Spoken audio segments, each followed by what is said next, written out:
बोल साचे दरबार की जय। बोल जगजननी जगत माता जगत वैष्णवी की जय। माँ गौरी की जय। आज माँ का 8वां स्वरूप महागौरी। आज 8वां दिन है महागौरी का दिन, महागौरी का रूप जो घर में धन्य धान लक्ष्मी स्वरूपा है। और आज मैं आप सभी को मधुकैटव का वध, महिषासुर का वध, चंडमुंड का वध, धूमलोचन का वध, शुंभ निशुंभ का वध, रक्तबीज का वध मैं आज श्रवण करूंगा और सभी को सुनाऊंगा। और देवी सप्तशती में क्लियर लिखा हुआ है कि आज अष्टमी के दिन और नवमी के दिन और चतुर्थी के दिन इन सभी शत्रुओं का नाश करने वाली दुर्गा देवी का पाठ करने से सुख समृद्धि ऐश्वर्य धन्य की वृद्धि संतान सभी ऐश्वर्य की प्राप्ति होती है। जितना हवन पूजा होम बलि आदि से माँ प्रसन्न नहीं होती, उतना एक मात्र अध्ययन से और श्रवण मात्र से माँ प्रसन्न होती हैं। इसलिए मैं सभी पाठों को आज आप लोगों को सुनाऊंगा। अभी मैं मधुकैटव का वध का वर्णन करता हूँ। मेघा ऋषि राजा सूरत और समाधि को भगवती की महिमा बताते हुए मधुकैटव का वध का मैं प्रसंग सुनाता हूँ। प्रथम चरित्र में महाकाली देवता गायत्री छंद नंदा शक्ति रक्तदंतिका बीज अग्नि तत्व ऋग्वेद स्वरूप महाकाली देवताओं और देवी की प्रसन्नता के लिए प्रथम चरित्र में मैं जाप करता हूँ। और यहाँ भगवान विष्णु जब सोए हुए थे तो उनके कानों से दो भयंकर असुर उत्पन्न हुए जो मधुकैटव के नाम से उत्पन्न हुए। और उस समय वो ब्रह्मा जी को निगल लेना चाहते थे। तब ब्रह्मा जी ने माँ भगवती की आराधना की और उन्हें प्रार्थना की। कहा आगे मैं सुनाता हूँ। और ये कथा हमें क्यों सुनने का सौभाग्य प्राप्त हुआ कि 28वें युग में मनु नाम के राजा जो 8वें युग में उत्पन्न हुए और सुवर्ण उसी समय एक महाभाग बनिया भी उस कुल में जिसका नाम सूरत समाधि हुआ, वह भी अपने परिवार से विलोप्त दुखी राजा सूरत अपने राज्य से दुखित खिज और अपने शत्रु से हार जाने के बाद वह अपने राज्य को छोड़ के चले गए। जैसे राजा सूरत बड़े ही न्यायवान और धनाढ्य थे। वह अपने राजा को, अपने घोड़े सारथी रथियों को, प्रजा को अपने पुत्रों की भांति उन्हें लालन पालन किया करते थे। एक दिन उनका कोल विध्वंसिक नामक राक्षस जो उनका शत्रु था वो उन पे युद्ध किया और वो युद्ध करने के कारण वे हार गए, जिससे कि उनका जो पूरी पृथ्वी पर उनका वर्चस्व था वो खत्म हो गया। और उसके खत्म होने के कारण वो सिर्फ अपने राज्य को रह गए, लेकिन अपने कुछ मंत्री और शत्रुओं के कारण उन्हें अपना भी राज्य छोड़ना पड़ा। एक दिन राज्य को छोड़कर आखेट खेलने के बहाने घोड़े पर सवार होके जंगल में चले गए और वहाँ मेघा मुनि का एक आश्रम देखा जहाँ पे बहुत सारे हिंसक जीव जंतु अपने हिंसावृत्ति को त्याग कर बड़े चित्त शांत भाव में वहाँ रह रहे थे। और वहाँ पे जाके ऋषि को प्रणाम किया और बोला कि प्रभु यहाँ पे सब प्राणी जो हैं अपने हिंसक वृत्ति को त्याग कर यहाँ पे बड़े खुश दिखाई दे रहे हैं। तभी वहाँ उन्हें एक समाधि नाम के व्यक्ति पे नजर पड़ी जो बणियों में कुल श्रेष्ठ में जन्मा हुआ। वह भी अपने पत्नी भाई पुत्र से धन के लोभ में आने वाले भृतगणों से निष्कासित घर से निकाल दिया था। और वह उस समय बड़े दुखी दिखाई दे रहे थे, बड़े अनमने से दिखाई दे रहे थे। तब समाधि नाम के बनिए ने पूछा, आप कौन हैं? तो उन्होंने बोला कि मेरा नाम सूरत है, जो मैं एक इस पूरी पृथ्वी पर बहुत बड़ा साम्राज्य था, आज वो मेरे से चला गया है। पता नहीं आज इस समय मेरी प्रजा और मेरा हाथी, जो हर समय मध्य की वर्षा करने वाला, और मेरे राज्य में जो मेरे राज्य के लोग हैं वो इस समय किस प्रकार होंगे वो मुझे पता नहीं। वो इस समय मैं उन्हें दुराचारी कहूँ या सदाचारी कहूँ मुझे पता नहीं, क्योंकि वो मेरे मंत्रियों ने मेरा धन खजाना सब खाली कर दिया होगा। वैसे ही बात स्वयं समाधि के अंदर देखी गई। उन्हों की स्त्री पुत्र भाइयों ने धन के लोभ में पत्नी ने उसे घर से बाहर निकाल दिया। तब मेघा मुनि ने कहा कि देखो, ये सब महामाया की कृपा के कारण है। वही इन संसार में व्याप्त हैं, वही ब्रह्मांड स्वरूपा हैं, वही ब्रह्मांड में समाहित हैं, और वही स्वाहा है, वही स्वाध्य है, वही सब कुछ है, और वही ब्रह्मांड को स्वयं आधारभूता है, और वही महामाया स्वरूपा है। देखो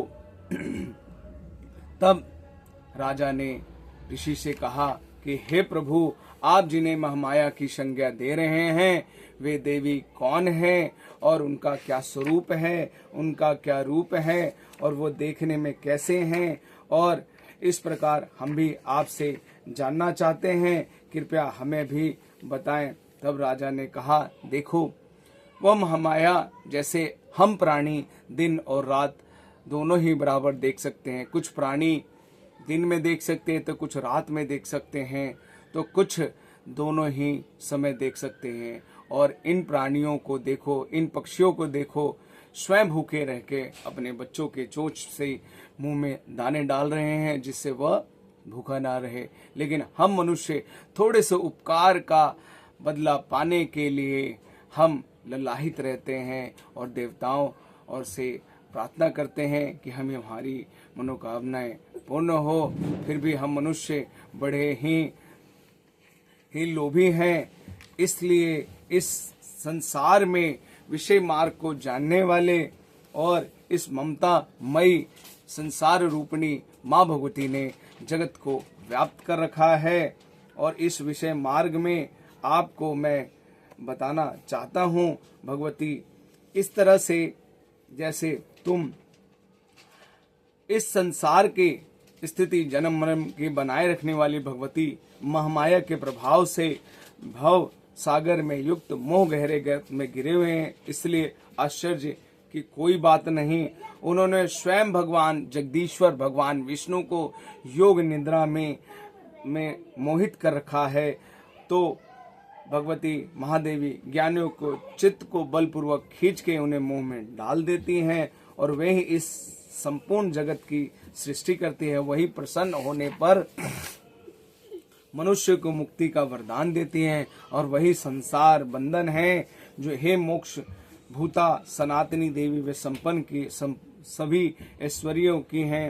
राजा ने पूछा, भगवान जिसे आप महामाया की संज्ञा दे रहे हैं वह कौन है? ब्राह्मण बोले, मैं उनका विभाव कैसा है, उनके चरित्र कौन कौन सा है? ब्रह्म वेदाओं में श्रेष्ठ महर्ष उन देवी का जैसा प्रभाव जैसा रूप है, उस जिस प्रकार प्रादुर्भाव हुआ वह सब मैं आपके मुख से सुनना चाहता हूँ।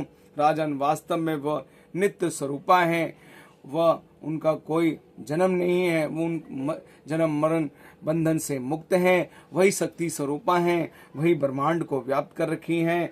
जब वो प्रकट होती हैं तो ब्रह्मांड में प्रकट कही जाती है। जब ब्रह्मांड का अंत होता है, कल्प का अंत होता है, तब वह प्रकट कहलाती हैं और इस ब्रह्मांड को सुख शांति ऐश्वर्य प्राप्त करती है। और उस समय जब कल्प का अंत होता है तो सिर्फ और सिर्फ ब्रह्मांड के अंदर सूक्ष्म और जल ही जल रह जाता है और कुछ नहीं रहता।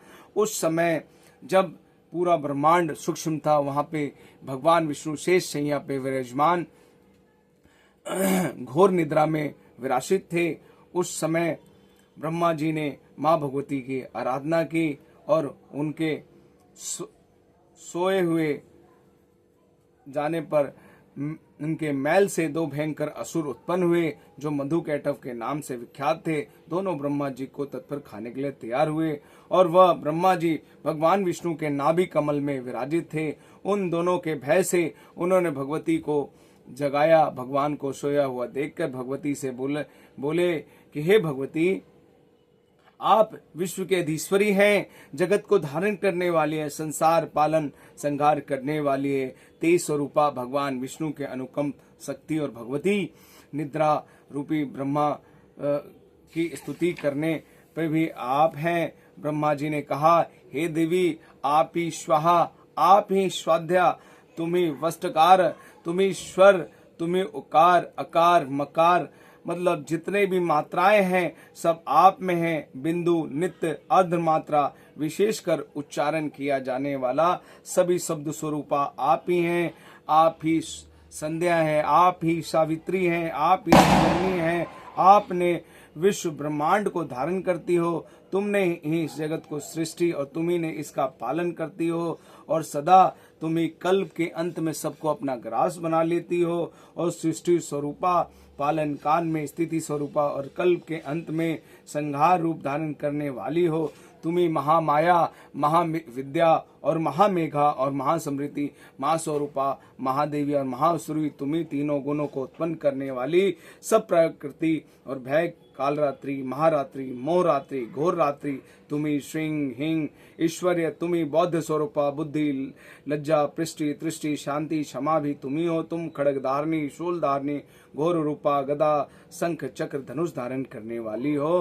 बाण विशुंडी और परिग ये सब भी आपके अस्त्र हैं और आप ही शौभ्य और शोभंतर हैं। इतना ही नहीं, जितने भी शौभ सुंदर पदार्थ हैं उन सब की अपेक्षाकृत आप अति सुंदर हो और आप अपर सबसे परे रहने वाली परमेश्वरी ही सर्वस्वरूपे, कहीं सत्य असत्य जो कुछ भी वस्तुएं हैं उन सब की शक्ति स्वरूपा तुम ही हो। उसी अवस्था में आप ही हैं। ऐसी अवस्था में आपकी स्तुति सृष्टि पालन संहार करती हैं। उन भगवान को भी आपने निद्रा में अधीन कर रखा है, तो बाकी लोग आपकी कैसे आराधना कर सकते हैं। मुझे शंकर को, भगवान विष्णु को मुझे शरीर धारण कराया है, अतः तुम्हारी स्तुति करने में किसकी समर्थ है। देवी, तुम तो अपने ही उदार प्रभाव से प्रकाशित प्रकट होती हैं और जो दुर्गंध असुर मधु कैटव इनको मुख में डाल दें। जगदीश्वर भगवान के आप जो निद्रा में समाहित हैं उन्हें शीघ्र जगा दें। उनके भीतर दो महान असुर को मार डालने के लिए बुद्धि उत्पन्न करें। ऋषि कहते हैं, राजन, जब ब्रह्मा जी ने वहां मधु और कैटव को मारने के उद्देश्य से भगवान विष्णु को जगाने के लिए तमोगुण की अधिष्ठात्री देवी योग निद्रा की इस प्रकार स्तुति की, तब वे भगवान के नेत्र, मुख, नासिका, बाहु, हृदय और वक्षस्थल से निकलकर अपव्यय जन्मा ब्रह्मा जी के दृष्टि के समक्ष खड़ी हो गई। योग निद्रा से मुक्त होने पर जगत के स्वामी भगवान जगन्नाथ एक वन जल शेष सैया पे जाग उठे और फिर उठकर दोनों असुरों को देखा और वे दुरात्मा मधु और कैटव अत्यंत बलवान पराक्रमी होने के कारण क्रोध आंखें लाल कर ब्रह्मा जी को खा जाने के लिए उद्बोध करने लगे। तब ब्रह्मा ने श्री हरि से उठकर उन दोनों के साथ 5000 वर्षों तक युद्ध किया और युद्ध करने अत्यंत बल के कारण उन्मत्त होने लगे। इधर महामाया ने उन्हें भी मुंह में डाल दिया, इसलिए वह भगवान विष्णु से कहने लगे, हम तुम्हारी वीरता से संतुष्ट हैं, तुम लोगों हमसे वर मांगो। तब भगवान हरि बोले, यदि तुम दोनों मुझ पे प्रसन्न हो तो मुझे यहाँ पे कोई भी इच्छा वर की अभिलाषा नहीं है। से बोले मधु कैटव ने बोला कि भगवान ने बोला, मुझे यहाँ और कोई वर की कोई इच्छा नहीं। यहाँ तुम से मैं ये वर चाहता हूँ कि तुम मेरे हाथों मारे जाओ। इस प्रकार धोखे में आ जाने पर उन्होंने जब संपूर्ण जगत में जल ही जल देखा, तब भगवान विष्णु से बोला, कमल नयन से बोला कि हे प्रभु, जहाँ पृथ्वी दिखाई दे रही हो, सूखा स्थान हो, वहां मेरा वध करो। तब भगवान ने विकराट रूप धारण किया और अपनी जंघों पर रखकर उन दोनों का शीश काट दिया और काट जाने पर वध कर दिया। तब तथास्तु कहकर शंख चक्र गदा से उसका मस्तक छीण कर दिया। इस प्रकार देवी महामाया ने ब्रह्मा जी की स्तुति करने पर स्वयं प्रकट हुई। अब पुनः तुमसे उनका प्रभाव का वर्णन सुनाता हूँ। अब मैं आपसे महिषासुर का वध, जो एक महिष भैंसे से उत्पन्न राक्षस, जो पूरे देवताओं के यज्ञ भाग का स्वयं अधिष्ठात्र बन बैठा था, तीनों लोकों का कंपेमान कर रखा था, तब मैं उस राक्षस के वध का कथा आपको सुनाता हूँ। जगदम्बा के श्री अंगों की कांति उदय काल के समान शस्त्र सूर्य के समान, वे लाल रंग की रेशम की साड़ी पहने हुए, नर मुंडों की माला से शोभा पा दोनों, और वे अपने कर कमलों में जाप मालिका विदय अभय और नाम मुद्राएं धारण किए हुए हैं। तीनों नेत्रों से सुशोभित उनके मुख पे एक बिंदी शोभित हो रही हैं और उनके शीश पे चंद्रमा रत्न मुकुट शोभ रहा है। वह कमल के आसन पे विराजमान है। ऐसी देवी को मैं भक्ति पूर्वक प्रणाम करता हूँ। जब महिषासुर ने अपनी सेना का संहार होता देखा, तब वह देवी की ओर दौड़ा और अपनी ढाल तलवार से देवी के ऊपर कई सैकड़ों दिव्य अस्त्र चढ़ाए। तब माँ ने उस अस्त्र को हुंकार शब्द से ही उसे भस्म कर दिया। ऐसा कर देखकर फिर राक्षस ने मुद्गर उठाया और देवी पर प्रहार किया, और प्रहार करते ही देवी ने अपने मुद्गत से उसके मुद्गत को काट दिया और जाने पर अंगों के बाण बीट डाला। धनुष रथ घोड़े सारथी नष्ट हो जाने पर असुर ढाल तलवार लेकर देवी की ओर दौड़ा। तीखी तलवार से उसके मस्तक पर चोट पहुंचाया। देवी ने बाएं भुजा पे बेग प्रहार किया। राजन देवी के बाएं भुजा पहुंचते ही तलवार टूट गई, किंतु क्रोध में लाल आंखें करके राक्षसों के शूल हाथ में लिया और उसने महादैत्य ने भगवती के ऊपर चलाया। शूल आते देखकर सूर्य की मंडल की भांति तेज प्रज्वलित हो उठा। तब उस शूल को अपनी देवी ने शूल से उसके भी शूल को काट डाला। उस समय चिक्षुर नाम का दैत्य भी वहां आया। देवी ने उसकी भी धज्जियां उड़ा दी। महिषासुर का सेनापति चिक्षुर मारे जाने पर देवताओं का पीड़ा देने वाला चामर आया। तब देवी ने भी चामर का वध कर दिया और उसे अहंकार शब्द से उसका निष्पाप कर दिया। शक्ति टूट गई। इतना देखते चामर का क्रोध हुआ और उसे शूल चलाया, किंतु देवी ने भी उसे बाण समूह काट दिया। इतने में देव सिंह ने उछलकर उसके मस्तक पर चढ़कर बैठा और दैत्य का सब खून चूस कर बड़ा युद्ध करने लगा। वे दोनों लड़ते लड़ते हाथी से पृथ्वी पर आ गए। अत्यंत क्रोध में भरकर एक दूसरे बड़े भयंकर प्रहार करने लड़ने लगे। तदंतर श्री बड़े वेग से आकाश की ओर उछला। उधर गिरते हुए समय पंजों की मार से चामर सिर धड़ से अलग कर दिया। इस प्रकार उग्रशिला नामक वृक्ष आदि मार करके रणभूमि में देवी के हाथों मारा गया। दांतों मुख को थपड़ों की चोट से धराशायी हो गया।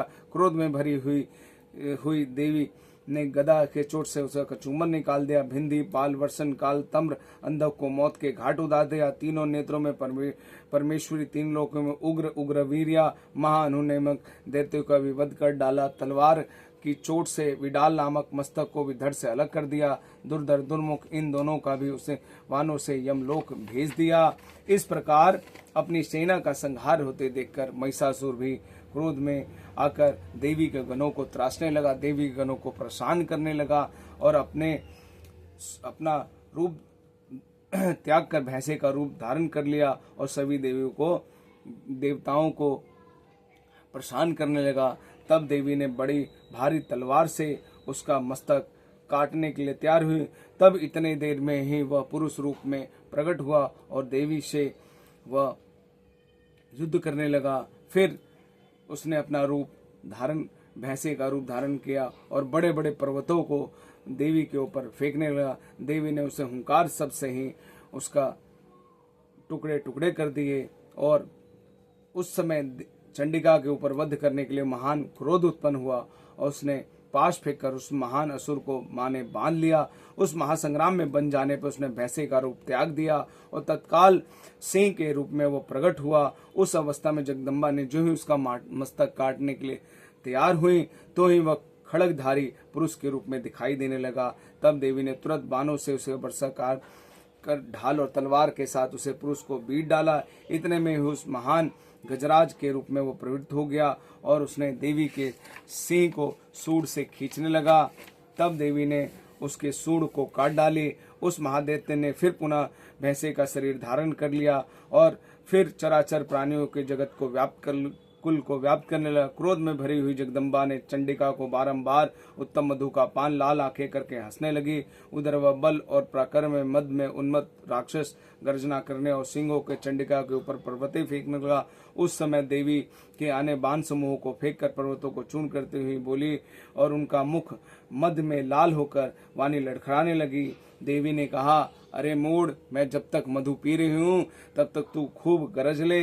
जब तेरी यहाँ मृत्यु होगी तब देवता लोग भी यहाँ गर्जन करेंगे। यो कहकर देवी उछली और उस महादैत्य के ऊपर चढ़ गई।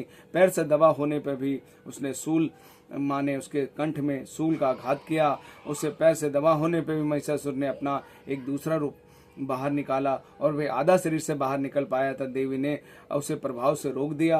आधा निकलने होने पर महादैत्य ने युद्ध करने लगा। तब देवी ने बहुत बड़ी भारी तलवार से उसका मस्तक काट गिराया। हाहाकार करती हुई दैत्य की सारी सेना संपूर्ण अत्यंत देवता प्रसन्न होने लगे और सारे राक्षसगण भाग गए।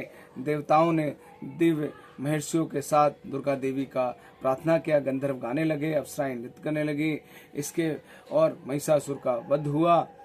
इसके बाद मैं आपको चंडमुंड का वध मैं आपको सुनाता हूँ। मैं मातंगी देवी का ध्यान करता हूँ। वे रत्नमय सिंहासन पर बैठ के पढ़ते हुए तोते का मधुर शब्द सुन रही हैं। उनके शरीर का वर्ण श्याम है। वे एक पैर पर कमल रखे हुए हैं और मस्तक पर अद्र चंद्रमा धारण करते हैं। कहार पुष्पों की माला धारण किए वीणा बजा रही हैं और वे लाल रंग की साड़ी पहने हुए शंख में पात्र और वंदन मधु का हल्का हल्का प्रभाव जान पड़ता है। ललाट में बेदी शोभा दे रही हैं। तब तदंतर शुंभ की आज्ञा पाकर चंडमुंड अत्यंत दैत्यराज अपनी चतुरांगिनी सेना को साथ में सुसज्जित करके भेजा और गिरिराज हिमालय पर शुभवन शिखर पर पहुंचकर उन्होंने सिंह पर बैठी हुई देवी को देखा और मंद मंद मुस्कुरा रही थी। उन्होंने देखा कि दैत्य लोग तत्परता से पकड़ने के लिए धोत हुए, कितने ही धनुष तान लिए तो किन्हीं तलवार, और कुछ लोग देवी के पास आ गए। तब अंबिका ने शत्रुओं के बड़ा क्रोध किया। उस समय क्रोध के कारण उनका मुख काला पड़ गया, ललाटे भौं टेढ़े हो गए। वहां तुरंत विकराल मुखी काली प्रकट हुई, जो तलवार पास लिए हुई थी। वह विचित्र खड़ग धारण के चीते की चमड़े की साड़ी पहने, नर मुंडों की माला से विभूषित और जिभ पाने का वह बड़ी डरावनी प्रतीत हो रही थी। उनकी आंखें भीतर की ओर धसी, शरीर का मांस सूख गया और हड्डियां बची थी, जिससे वह बड़ी ही डरावनी प्रतीत हो रही थी। और वह इस रूप में वह सभी राक्षसों का भक्षण कर रही थी। और वे पार्श्वस, अंकुश, महावतों, योद्धाओं और घंटा सहित कितने हाथियों को एक बार में मुंह में पकड़कर चबा डालती। इस प्रकार घोड़े, हाथी, रथियों, सारथियों को मुख डालने पे वे बड़े भयंकर रूप चबा डालती। किसी ने बाल पकड़ लेते, किसी को गला, किसी को पैर दबा कर कुचल डालती, किसी को छाती धक्के मार के गिरा डालती। असुरों के छोटे बड़े अस्त्र से मुंह में पकड़ लेती और रोम में भरकर दांतों से पीस डालती। काली ने बलवान एवं दुरात्मा महादैत्य की वह सारी सेना रौंद डाली, खा डाली और कितने ही मार भगाया। कोई तलवार के घाट उतर गए तो कोई खड़ग से पीटे गए और कितने असुर दांतों अग्रभाग से कूचकर मृत्यु को प्राप्त हो गए। इस प्रकार देवी ने असुरों से उस सारी सेनाओं को भक्षण कर गिराया। इतना देखकर चंड उन्हें अत्यंत भयंकर काली देवी की ओर दौड़ा तथा महादैत्य मुंड ने भी अत्यंत भयंकर बाणों से वर्षा तथा हजारों बार चलाए हुए उस भयंकर नेत्रों वाली देवी को आच्छादित कर दिया। अनेकों चक्र से देवी ने उनके मुख में समाते ऐसा जान पड़ा मानो सूर्य के बहुत सारे मंडल बादलों में प्रवेश कर रहे हो। तब भयंकर गर्जना करने वाली काली ने अत्यंत रोम में भरकर विकट अट्टहास किया। उस समय विकराल वंदन के कारण भीतर कठिनता से देखे जाने वाले दांतों के प्रभाव से अत्यंत उज्ज्वल दिखाई देती थी। देवी ने बहुत बड़ी तलवार से हुंकार सबसे उसका चंड का धावा किया और चंड उसके केस पकड़कर उसकी तलवार से मस्तक काट दिया। चंड को मारा देखकर मुंड भी देवी की ओर दौड़ा। तब देवी क्रोध में भरकर तलवार से घायल कर पृथ्वी पर सुला दिया। महाप्रक्रमी चंड और मुंड मारा गया देखकर मरी हुई बची हुई सेना चारों ओर भाग गई और व्याकुल हो गई। तदनंतर काली ने चंड और मुंड नामक के मस्तक हाथ में लेकर चंडिका के पास प्रचंड अट्टहास करते हुए कहा, देवी, मैंने चंड और मुंड नामक 2 महापसुरों को तुम्हें भेंट किया है। अब युद्ध में तुम स्वयं निशुंभ शुंभ का वध करना और वहां लाए हुए चंडमुंड नामक महादैत्य के कल्याणमयी चंडिका काली ने मधुर वाणी में कहा, हे देवी, तुमने चंडमुंड को मेरे पास लाई हो, इसलिए संसार में तुम्हें चामुंडा के नाम से ख्याति होगी। इस प्रकार श्री मार्कंडेय पुराण के सावर्णिक मनवांतर के कथा के अंतर्गत चंडमुंड वध अध्याय समाप्त। मैं अब आपको रक्त बीज का वध सुनाता हूँ। जो रक्त बीज ऐसा राक्षस था जिसके शरीर से जितने भी बूंदे रक्त की पृथ्वी पे गिरती, उसी समान एक राक्षस उत्पन्न हो जाता और वो पूरी पृथ्वी को अपने समा लेता और वह चारों तरफ शोक उत्पन्न करता। तब काली ने उसे अपने विकराल रूप से उसका रक्त को समाप्त किया और माँ ने उन रक्त बीज का वध किया। तो मैं रक्त बीज का आपको वध सुनाता हूँ। मैं अनिमा आदि सिद्धिमयी किरणों से वृत भवानी का ध्यान करता हुआ, उनके शरीर का रंग लाल है, नेत्रों में करुणा लहरा रही है तथा हाथों में पास अंकुशवान धनुष शोभा पाते हैं। चंडमुंड नामक दैत्य के मारे जाने पर बहुत सारी सेना का संहार जाने पर दैत्य ने राजा की प्राप्ति शुंभ के मन में बड़ा क्रोध हुआ और उसने अपने सारे दैत्यों को बोला कि जाओ युद्ध के लिए। और इसलिए वो 50 कोटि वीर कुल 100 धूम्रलोचन कुल असुर सेनापति आज्ञा सेनापति कुल कलाक दौर मोर और कलाय असुर भी युद्ध में के लिए तैयार और मेरी आज्ञा से तुरंत प्रस्थान के भयंकर नाशन करने वाला असुरराज शुंभ इस प्रकार आज्ञा देकर शस्त्रों बड़ी बड़ी सेनाओं के साथ युद्ध के लिए प्रस्तुत हुआ। उस अत्यंत भयंकर सेना आती देखकर चंडिका ने अपने धनुष के टंकार से पृथ्वी को आच्छादित बीन बुझा दिया। राजा तदंतर देवी ने सिंह ने भी बड़े जोर जोर से दहाड़ना आरंभ किया। फिर अंबिका ने घंटे के शब्द से उस ध्वनि को और भी बड़ा कर दिया। धनुष की टंकार, सिंह की दहाड़, घंटे की ध्वनि संपूर्ण दिशाएं गूंज उठी। उस भयंकर शब्द से काली ने विकराल मुख और बड़ा किया। इस प्रकार वह विजयिनी हुई और तंबुक लांच शुल्क दैत्यों की सेनाओं के चारों ओर से गिरकर चंडिका ने काली देवी को क्रोधपूर्वक घेर लिया। राजन, इस बीच में असुर का विनाश तथा देवताओं का अभय वरदान के लिए ब्रह्मा, शिव, कार्तिकेय, विष्णु एवं इंद्र देवता शक्ति जैसा जैसा उनका देव शक्ति था वैसे वैसे रूपों में अवतरित हुई और वह युद्ध के लिए युद्ध भूमि में आई। तब देवी के शरीर से अत्यंत भयंकर परम उग्र चंडिका प्रकट हुई और सैकड़ों गीदड़ों की भांति आवाज करने लगी। उस अपराजिता देवी ने धूर्मिल जटाओं वाले महादेव से कहा, भगवान, आप शुंभ निशुंभ के पास जाइए और अत्यंत गर्लिल दानव को शुंभ निशुंभ को दोनों से कहिए, साथ ही उनके अतिरिक्त जो भी दैत्य युद्ध के लिए वहां उपस्थित हो उन्हें संदेश दीजिए, हे दैत्य, यदि तुम जीवित रहना चाहते हो तो पाताल लौट जाओ, अगर जीवित और इंद्र का जो राज्य है उसे दे दो, वो भोगे। तब यज्ञ भाग उपभोग करें। यदि बल के घमंड में तुम युद्ध की अभिलाषा रखते हो तो मेरी सेवाएं योगिनियां तुम्हारे कच्चे मांस का तर्पण करने के लिए तैयार है। चूंकि देवी भगवान को शिव को दूत का कार्यभार नियुक्त किया, इसलिए वह संसार में शिवदूती के नाम से ख्याति हुई। और हे महादैत्य, भगवान शिव ने मुख से देवी के वचन सुनकर क्रोध में भरकर उनका त्याई देवी विराजमान थी और आगे बढ़े। तदनंतर वह दैत्य अमरस में भरकर पहले ही देवी के ऊपर बाण वृष्टि आदि वृष्टि करने लगे। तब देवी ने भी खेल खेल में धनुष टंकार लेकर उसे छोड़े। बड़े बड़े बाणों के दैत्य चलाए, किंतु बाण समूहों आदि फरसों को काट डाला। फिर काली ने उसे आगे करके शत्रुओं समूह को प्रहार विदिन करने और खड़ग से कचूमर निकाल दिया। रणभूमि में चलने लगे। ब्रह्माणी ने जिस और दौड़ती तो अपनी कमंडलों का जल छिड़क कर उन्हें निस्तेज कर देती। महेश्वरी त्रिशूल से विदिन करके क्रोध में भरी कार्तिकेय सभी देवियों ने अपना उन पे प्रहार करते इंद्रिया वज्र से विभिन्न और सैकड़ों दैत्य रक्त की धारा बहते हुए पृथ्वी पर सो गए। इस प्रकार अपनी सेना का संहार होते हुए देखकर रक्तबीज मातृगणियों को वह प्रताड़ना करने लगा और वो उसके शरीर मात्र शक्तियों से उस पर प्रहार होने पर उसके शरीर से जितनी बूंदें पृथ्वी पर गिरती वो उसी के समान बलशाली शक्तिशाली महान दैत्य पैदा हो जाता। महासुर रक्त बीज हाथ में गदा लेकर इंद्र आदि शक्ति से युद्ध करने लगा। इंद्राणी ने भी वज्र से रक्त बीज को मारा।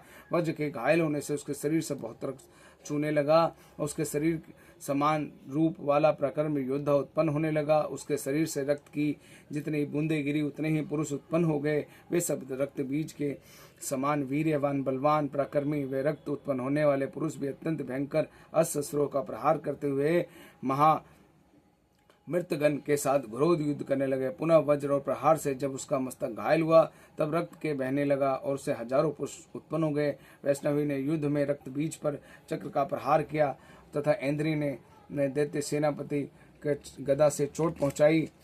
चोट पहुंचने के कारण वह घायल होने के कारण पूरी पृथ्वी को आच्छादित कर दिया। तब गदा से मात्र शक्तियों ने पृथक पृथक प्रहार किया और शूल से अधिक घायल होने पर पूरी पृथ्वी को उसने समाहित कर लिया। वहाँ असंख्य करोड़ों रक्त बीज पैदा हुए। तब देवताओं को बड़ा भय हुआ।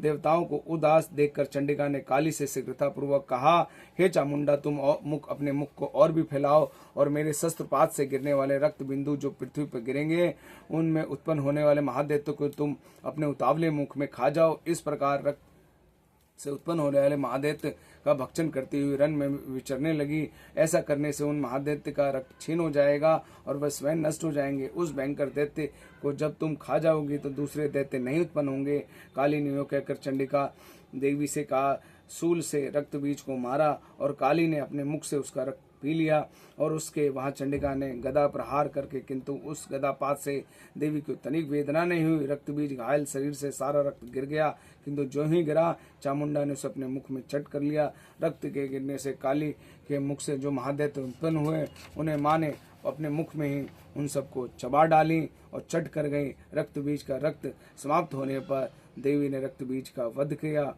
और चामुंडा ने उसका रक्त पी लिया। वज्र बाण खड़ग दृष्टि आदि से मार डाला। राजन इस प्रकार शस्त्रों समूह से आहत एवं रक्तहीन हुआ महादैत्य पृथ्वी पर गिर पड़ा। नरेश्वर इससे देवताओं का अनुकंप हर्ष की प्राप्ति हुई और मातृगण अस्त्रों के रक्तपात से मद उद्गत सा हो नृत्य करने लगे। इसी प्रकार श्री मार्कंडेय पुराण के शावनिक मनवांतर के कथा का अंतर्गत देवी महात्म्य रक्त बीज अध्याय नामक समाप्त। बोल सचे दरबार कीजिए। अब मैं शुंभ निशुंभ का वध, मैं निशुंभ वध मैं आपको सुनाता हूँ। मैं अर्धनारीश्वर के श्री विग्रह निरंतर शरण लेता हूँ। उनका वर्णन बंधक पुष्प और सुवर्ण समान रक्त पीत मिश्रित।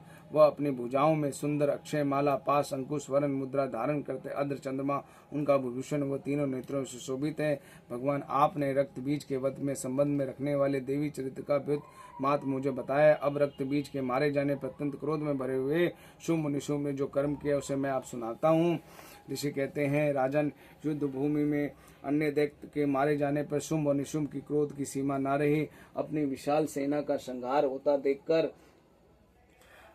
मारी जाते हुए देखकर निशुंभ अमर्ष में भरकर देवी की ओर दौड़ा और युद्ध करने लगा। क्रोध को चबाते हुए देवी को मार डालने तत्पर महापराक्रमी शुंभ अपनी सेना के साथ मातृगणों के युद्ध क्रोधवश चंडिका को मारने के लिए आया। तब देवी ने शुंभ और निशुंभ को घोर संग्राम छिड़ गया। दोनों दैत्यों के मेघा की भांति बाणों वर्षा दृष्टि करने लगे। इन दोनों ने चलाए हुए बाणों की चंडिका ने बाण समूहों को तुरंत काट डाला और सहस्त्र समूहों से बाण वर्षा करके दोनों ही दैत्यों को अंगों के चोट पहुंचाई। निशुंभ ने तीखी तलवार चमकती ढाल लेकर देवी के श्रेष्ठ वाहन सिंह के मस्तक पर प्रहार किया। अपने वाहन को चोट पहुंचता देखते हुए देवी ने शुंभ नामक वाहन से निशुंभ की तलवार काट डाली और तलवार कट और ढाल कट जाने पर उसमें 8 चंद्र जड़े थे, वो सब खंड खंड हो गए। और इतना देखने पर वह देवी से चक्र से उसे 2 टुकड़े कर दिए। अब तो निशुंभ क्रोध में जल उठा और उसने दानवों ने देवी को मारने के लिए शूल से, किंतु देवी के समीप आने पर मुक्के की मार से चूर्ण कर दिया तथा गदा घुमाकर चंडिका को ऊपर चलाई, परंतु वह देवी ने त्रिशूल से कटकर भस्म कर दिया। तदनंतर दैत्यराज ने शुंभ फरसा हाथ में लेकर देवी के बाण समूह को घाल कर पृथ्वी पर सुला दिया। उधर भयंकर प्रकर्मी निशुंभ धराशायी हो जाने पर शुंभ को बड़ा क्रोध हुआ। अंबिका के वध करने के लिए आगे बढ़ी। रन पे बैठे बैठे उस आयुध सुशोभित बड़ी बड़ी 8 अंकम भुजाओं से समूचे आकाश को ढककर शोभा पाने लगा। उधर आते देखकर देवी ने शंख बजाया, धनुष प्रचंडा से अत्यंत सब दुष्शब्द दिख किया, साथ ही अपने घंटे शब्द से समस्त दैत्य सैनिकों का तेज नष्ट कर दिया, संपूर्ण दिशाओं को व्याप्त कर दिया। तदनंतर सिंह ने भी अपने दहाड़ से, जिन्हें सुनकर बड़े बड़े राजाओं का मन दूर हो जाता है, आकाश पृथ्वी दसों दिशाओं गुंजा दिया। फिर काली ने आकाश में उछलकर अपने दोनों हाथों से पृथ्वी को आघात किया और उससे ऐसा भयंकर शब्द उत्पन्न हुआ जिससे पहले शब्द शांत हो गए। तत्पश्चात शिवदूती ने दैत्य के लिए अमंजनजनक अट्टहास किया। शब्दों को सुनकर समस्त असुर थर्रा उठे, किंतु शुंभ को बड़ा क्रोध हुआ। उस समय देवी ने शुंभ को लक्षित करके उस दुरात्मा को खड़ा कहा। तभी आकाश में खड़े देवता बोले, जय हो माँ। शुंभ वहां आया और ज्वालाओं से युक्त अत्यंत भयंकर शक्ति चलाई। अग्नि में पर्वत के समान आती हुई देखकर शक्ति ने देवी को भारी बड़े लुक्के से दूर हटा दिया। उस समय शुंभ ने सिंहनाद तीनों लोगों को गुंजा दिया। राजन, उसकी प्रतिध्वनि वज्रपात से समान भयंकर शब्द हुआ, जिससे वो अन्य शब्द जीत लिया। शुंभ ने चलाए हुए बाणों से देवी के चलाए हुए बाणों से शुंभ ने अपने भयंकर बाण समूह को सैकड़ों और हजारों टुकड़े कर दिए। तब क्रोध में भरी चंडिका ने शुंभ को शूल से मारा, उसे आघात मूर्छित कर दिया और वो पृथ्वी पर गिर गया। इतने में निशुंभ की चेतना दूर हुई और धनुष लेकर बाणों की से देवी को, काली को, सिंह को घायल करने लगा। फिर दैत्यराज ने 10,000 बाहें बनाकर चक्र से प्रहार कर चंडिका को आच्छादित कर दिया। तब दुर्गम पीड़ा नाश करने वाली भगवती दुर्गा कुपित होकर उन्हें बाणों से उसका चक्र तथा बाण समूह को काट गिराया। यह देखकर निशुंभ सेनापति के साथ चंडिका से वध करने के लिए हाथ में गदा लेकर बड़े वेग से दौड़ा और उसके पास आके शूल हाथ में लिया। देवताओं को पीड़ा देने वाले निशुंभ शूल से आते देखकर चंडिका ने वेग चलाए हुए और शूल से उसकी छाती छेद डाली। शूल से विदीर्ण हो जाने पर उसकी छाती से एक दूसरा महाबली पराक्रमी पुरुष निकला और वह खड़ी रह कहता हुआ कहने लगा, और उस पुरुष का सुनकर देवी ने ठहाका हंस पड़ी और खड़ग से उसका मस्तक काट दिया। फिर तो पृथ्वी पर गिर पड़ा। तदंतर सिंह ने अपनी दाढ़ों से असुरों की गर्दन को कूच कर खाने लगा। यह भयंकर बड़ा दृश्य था। उधर काली शिवदूती अन्यास दैत्यों का भक्षण आरंभ किया। कुमारी ने शक्ति से विदीर्ण होकर कितने ही महादैत्य नष्ट हो गए। ब्रह्मांडी ने मंत्र पूज जल से निस्तेज हो गए। कितने ही महाभाग खंड हुए। कितने ही दैत्य माहेश्वरी त्रिशूल से छिन्न भिन्न और धराशायी हो गए। वराही के थत्तुनाघात से कितने ही पृथ्वी पर कचूमर निकल गए। वैष्णवी ने भी अपने चक्र से दानवों को टुकड़े टुकड़े कर डाले। इंद्री के हाथ से टुकड़े वज्र छूटे हुए वज्र से भी कितने ही प्राण के हाथ धो बैठे। कुछ असुर नष्ट हो गए, कुछ महायुद्ध में भाग गए तथा कितने ही काली शिवदूती के ग्रास बन गए। इसी प्रकार से मार्कंडेय पुराण के शवनिक मनवंतर के कथा के अंतर्गत निशुंभ वध नामक अध्याय समाप्त। बोल सच्चे दरबार की जय। अब मैं शुंभ वध आपको सुनाता हूँ। मैं मस्तक पर अद्र चंद्रमा धारण करने वाली शिव शक्ति स्वरूपा माँ भगवती कामेश्वरी का हृदय से चिंतन करता हुए तपाए हुए सुवर्ण सुंदर एवं सूर्य चंद्र अग्नि ये तीनों ही उनके नेत्र हैं तथा वे मनोहर हाथों में धनुष बाण अंकुश पास धरुण धारण किए हुए हैं। ऋषि कहते हैं, राजन अपने प्राणों के भाई समान प्यारे भाई निशुंभ को मारा गया देखकर, सेना का संहार होते देखकर शुंभ कुपित हो उठा और तब कहा, दुष्टा दुर्गे तू बल के अभिमान में झूठ मूठ के घमंड दिखा रही है। तू बड़ी अभिमानी है बनी है किंतु दूसरे स्त्रियों के सहारे लड़ रही है। तब देवी माँ ने कहा, अरे दुष्ट, मैं इस संसार में सिर्फ अकेली हूँ, मैं किसी के सहारे नहीं लड़, मैं अपने देखो ये सारी मेरी विभूतियां हैं, ये मुझ में ही प्रवेश करी है। तदंतर माहेश्वरी आदि समस्त देवियां अंबिका शरीर में लीन हो रही हैं। उस समय सिर्फ मैं अंबिका केवल ही अकेली हूँ। देवी बोली, मैं अपनी ऐश्वर्य से अनेक रूपों में उपस्थित होती हूँ और वो मैंने अपने में ही अब मैंने समेट लिया है। अब सिर्फ मैं केवल अकेले ही हूँ और मैं ही तुम्हारे साथ अकेले युद्ध करूंगी। तदनंतर देवी ने शुंभ दोनों ही ने देवताओं तथा दानवों में देखते देखते भयंकर युद्ध छुड़ गया। बाणों की वर्षा, तीखे शस्त्रों और दारुण अस्त्रों का प्रहार कर उन दोनों ने युद्ध सब लोगों के लिए बड़ा भयंकर प्रतीत हुआ। उस समय अंबिका ने सैकड़ों दिव्य अस्त्र छोड़े और दैत्यराज शुंभ ने उसे विनायक अस्त्रों द्वारा काट डाला। इस प्रकार शुंभ भी जो दिव्य अस्त्र चलाए उसे परमेश्वर ने भयंकर शब्द से आदि में खिलवाड़ में नष्ट कर दिया। तब असुरों सैकड़ों बाणों को देवी ने आच्छादित कर दिया। ऐसा देखकर क्रोध में भरी देवी ने बाण से मारकर धनुष काट डाला। धनुष कट जाने पर दैत्यराज ने शक्ति हाथ में ली, किंतु देवी ने चक्र से उसकी शक्ति को भी काट दिया। तत्पश्चात दैत्य ने स्वामी शुंभ 100 चंद्र चमकती ढाल लेकर तलवार लेकर देवी की ओर धावा किया। उसके आते देखकर चंडिका ने धनुष से उसे छोटे छोटे टुकड़े कर डाले और उसके चमकती स्वर ढाल को काट दिया। फिर तो दैत्य ने घोड़े, सारथी, रथी आदि सबको मार दिया। अंबिका के मारने के उद्घोत फिर वह देवी की ओर दौड़ा और मुद्गत लिया। उसे आते देखने देवी ने तीक्ष्ण बाणों से मुद्गत को काट दिया, जिस पर वह असुर मुक्का तान कर देवी की ओर झपटा। उस दैत्य ने देवी के छाती में मुक्का मारा। तब देवी ने उसे छाती में एक चांटा जड़ा। देवी का थप्पड़ खाकर दैत्यराज शुंभ पृथ्वी पर गिरा, परंतु पुनः साहस खड़ा हुआ और फिर वह उछला और देवी को ऊपर ले जाकर आकाश में खड़ा हो गया और तब चंडिका से आकाश में बिना आधार के युद्ध करने लगा। उस समय दैत्य और चंडिका आकाश में एक दूसरे से लड़ने लगे। उस समय युद्ध वाले पहले सिद्ध मुनियों वाले विषय में डालने हुआ। फिर अंबिका ने शुंभ को बहुत देर तक युद्ध करने के पश्चात उसे घुमाकर पृथ्वी पर पटक दिया। पटके जाने पर पृथ्वी पर आने पर दुरात्मा पुनः चंडिका से वध करने के लिए बड़े वेग से दौड़ा और समस्त दैत्यों के राजा शुंभ को अपनी ओर आता देखकर देवी ने शूल से उसे छाती को छेद डाला, पृथ्वी को गिरा दिया। देवी के शूल धराशायी घायल होने पर उसके प्राण पखेड़े उड़ गए। समुद्र, द्वीप, पर्वत समूह समूची कांप के पृथ्वी पर गिर पड़ा। तदनंतर उस दुरात्मा के मारे जाने पर संपूर्ण जगत प्रसन्न और स्वस्थ हो गए और आकाश स्वच्छ दिखाई देने लगे। पहले वाले सब उल्का, सूच, मेघ होते थे वह सब शांत हो गए तथा उस दैत्य के मारे जाने पर नदियां भी ठीक मार्ग से बहने लगी। उस समय शुंभ के मृत्यु के बाद संपूर्ण देवता का हर्ष और हर्ष से भरा हुआ मन, गंधर्व मधुर गीत गाने लगे, दूसरे गंधर्व बाजा बजाने लगे और अप्सराएं नृत्य करने लगी, पवित्र वायु बहने लगी, सूर्य की प्रभा उत्तम हो गई और अग्निशाला की बुझी हुई आग अपने आप प्रज्वलित हो उठी और संपूर्ण दिशाओं में सुख ही सुख और भयंकर सब शांत हो गए। इसी प्रकार श्री मार्कंडेय पुराण के शावनिक मनवांतर के कथा के अंतर्गत शुंभ वध नामक अध्याय मैंने सारे राक्षसों का वध आपको सुनाया है। आप सभी लोग भी ध्यान पूर्वक सुने। जय माता दी।